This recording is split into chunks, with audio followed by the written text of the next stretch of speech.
First of all, just got to remind you guys, if you haven't already got your tickets, get your tickets now. The Invincible Podcast live and direct at the Islington Assembly Hall on the 23rd of May. Right, it's only a couple of weeks to go now. Yeah. Right, we're going to be talking all things Arsenal. We're talking about our title race this year. We're talking about the journey. Loads of stuff we're going to be talking about on the day. We've got guests there as well. And the tickets are selling fast. So if you want to get a ticket, there's a link in the description. Click onto that right now and come along. You get to meet us all on the day as well, and just chat about Arsenal. What could be better? And football in general. What could be better? What could be better? Winning the title could be better. I know, it could be better.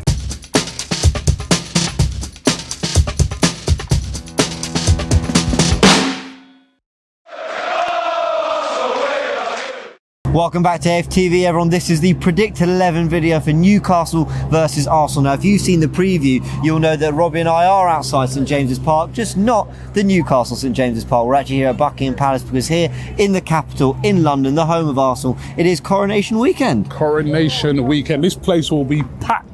Yeah, we'll be. On the weekend, you won't even be able to get close to it because the King of England will be crowned.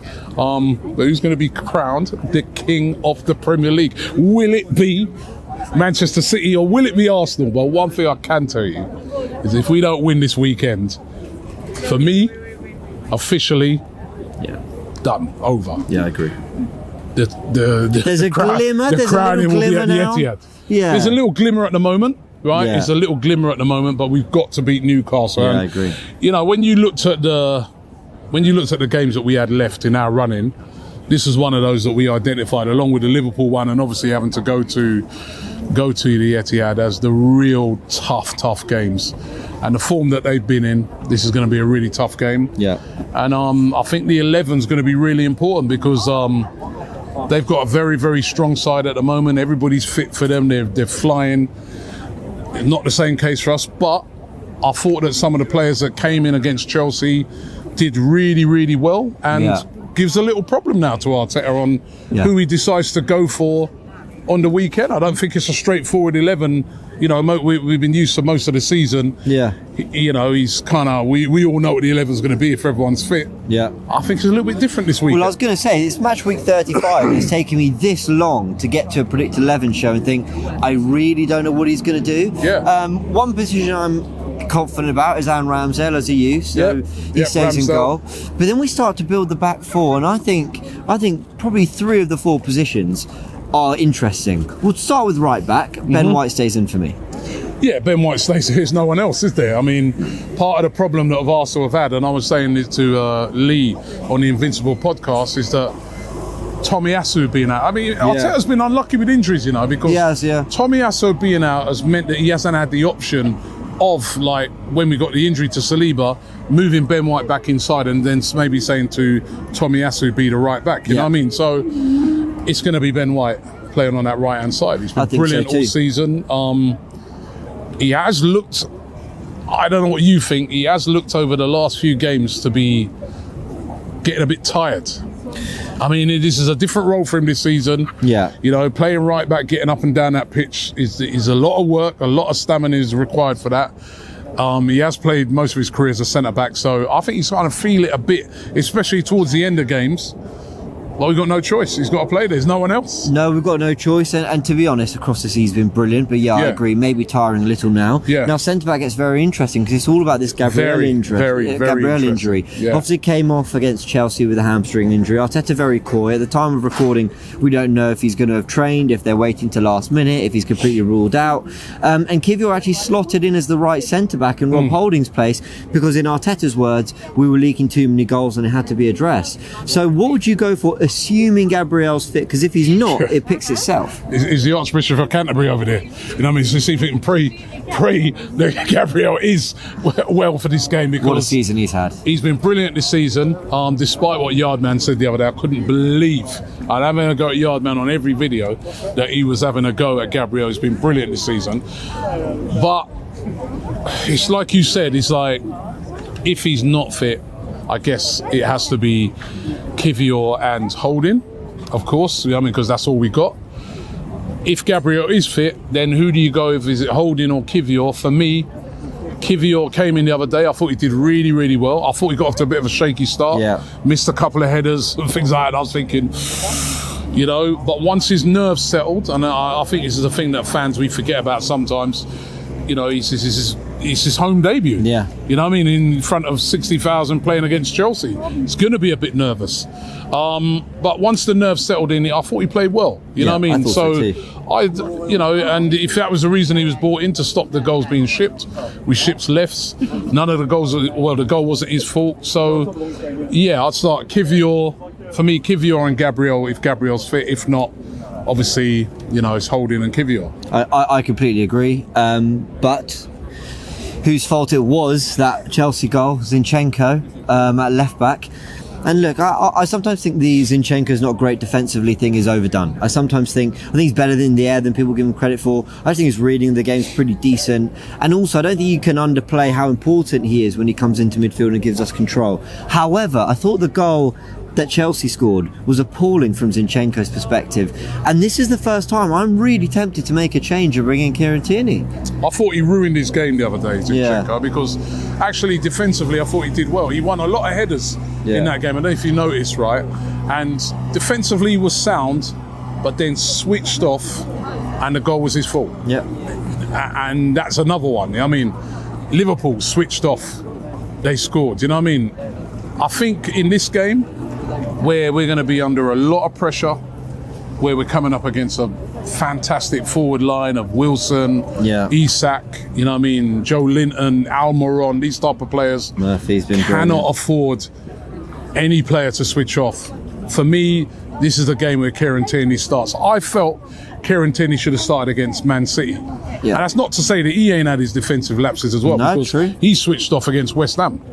When they scored, goal went to Bowen. And Bowen scored that goal, right? But for me, I look at it and I think to myself, I want Tierney to start this game. I want us to be solid at the back. We're already losing Saliba. We need to solidify that. He's going to have to drop in sometimes and really help out at the back. So for me, Kieran Tierney, this has to be the game he starts. And for me, yeah, I agree. And Newcastle have been linked with him as well, so it'll be interesting to see whether... Look, I think he's going to want to play to prove his point to Arteta for the future, for the Champions League next year. But I want him to stay. Even if he might even just be playing and trying to get to his best to play for a move, but for whatever reason, I just want to get through these next 90 minutes, and I think Kieran Tierney starts. Let's move into midfield, because I thought his performance went under the radar against Chelsea. I thought he was immaculate. Not that he was...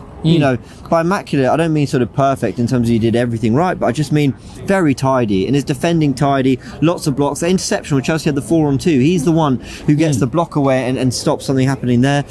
His passing, very controlled. I thought we were more compact. He read the game better than Partey has in recent games. However, we talked in the preview about that Newcastle midfield. It's so dynamic. It's so quick. It can interchange. Willett can drift left. Joe Linton can come into midfield. Isaac can drop in. So is Jorginho really the man for this game? For me, no. And I think if he was playing anybody else, I'd leave him in, because I thought he was brilliant the other night. But I think, with all due respect, Chelsea's midfield the other night was awful, even though on paper, that should be a dynamic midfield. Enzo Fernandez, Kante, Kovacic, that's a powerhouse of a midfield. They're very limp the other night. I do think, the midfield of Newcastle with Guimaraes and Joe Linton and Willett, very aggressive midfield. I feel that you need the strength and physicality of Thomas Partey in the team. I think I think it's just gonna be unlucky for Jorginho in this game that he misses out, but for the physicality alone, even thinking about things like set pieces. Look at the height they've got with Joe Linton, with Dan Burn, even in those situations, you're going to need a Thomas Partey with his height and physicality. Great point. So really for me, I'd start Partey. He's got to do a lot better than he's done in recent games. He's been so good this season. And again, another player's kind of let himself down in the last couple of performances, and hence why he was dropped by bringing back in for this one. Yeah, I completely agree. I'll bring him back in and just hope that he rediscovers his form for, pre-international break, really. So either side of him, who are the partners in Granit midfield? Xhaka's a must, an absolute must, you know what I mean? Because, Looked good against Chelsea. Yeah, and again, that physicality thing, that power thing. Cheers, mate. You know what I mean? You need that in this game. And of course, Martin Odegaard, he's just off the back of 2 goals. He's our captain, and they're 2 brilliant goals, by the way. Both goals he took first time against Chelsea. Actually, looking at it, is he our top goal scorer? Yeah. He's got to be up there, isn't he? I do know, he's very close to equaling Robert Pires' goal contributions record from the Invincibles. I'm not sure if Martin Odegaard might be either our top goal scorer, second top goal scorer. We always say we want to see goals from midfield, and both him and Xhaka have been scoring goals from midfield. So, that for me is... He's something like a couple of goals off having the most non-penalty goals from midfield in Premier League history or something. Wow. It's something like that. No, he's been amazing.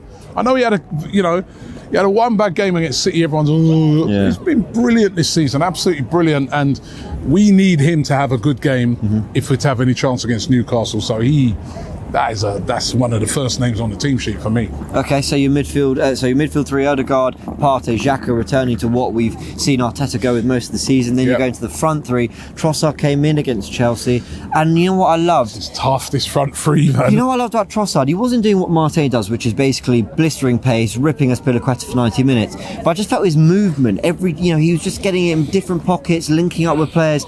I didn't feel Chelsea had an answer, but that only works if you have the ball. If you don't have the ball, which I expect Newcastle will have plenty of possession as well, then maybe you want a Martinelli for the counter a little bit more, so he can be a bit more direct. So, or do you play both? Robbie, over to you. I think it's really difficult. You see this front 3, yeah?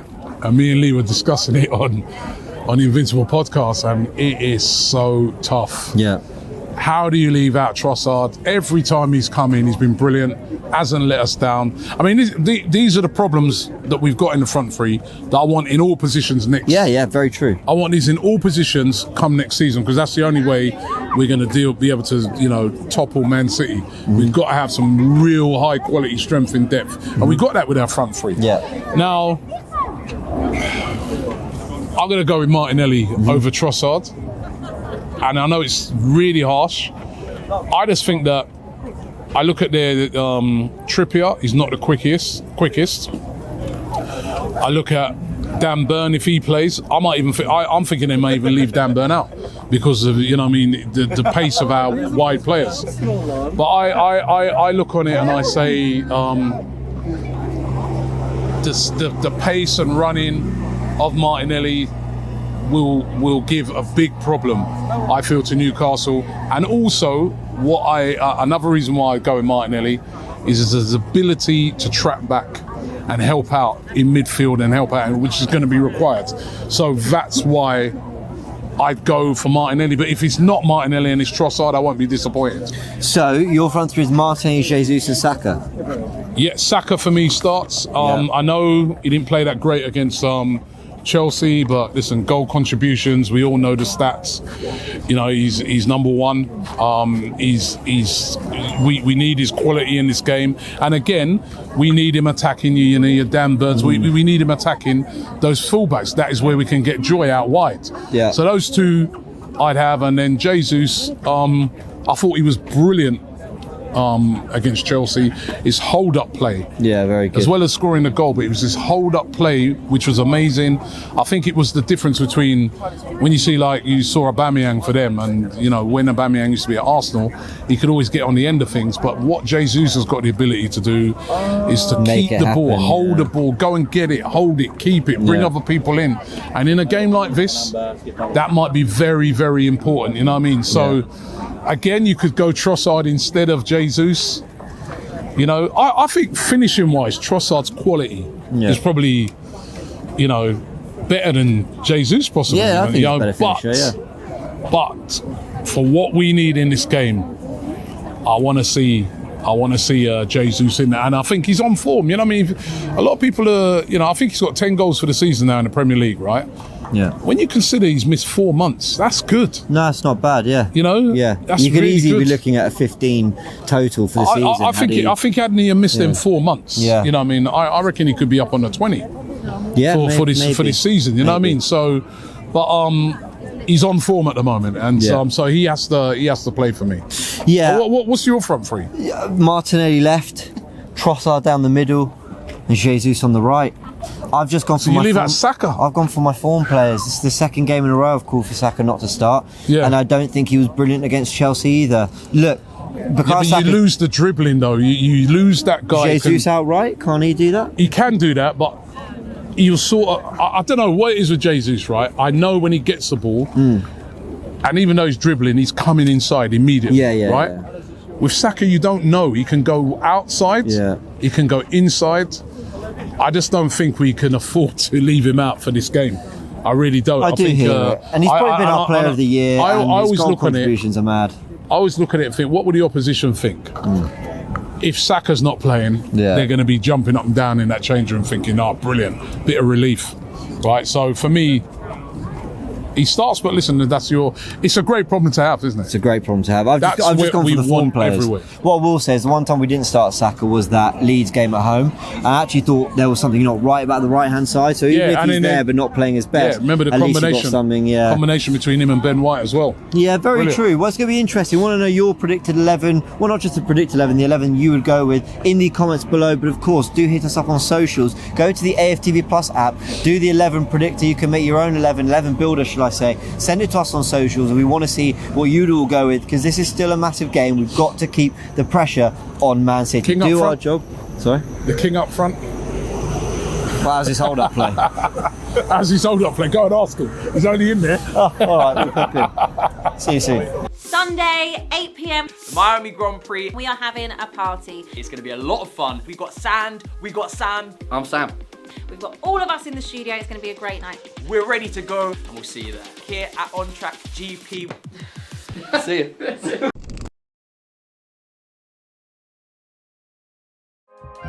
Shop for AFTV merch at shop.aftv.co.uk. Subscribe to us on YouTube. Follow us on Instagram, Facebook, Twitter, TikTok, Snapchat, and Twitch. We've got content for every platform, so check it out.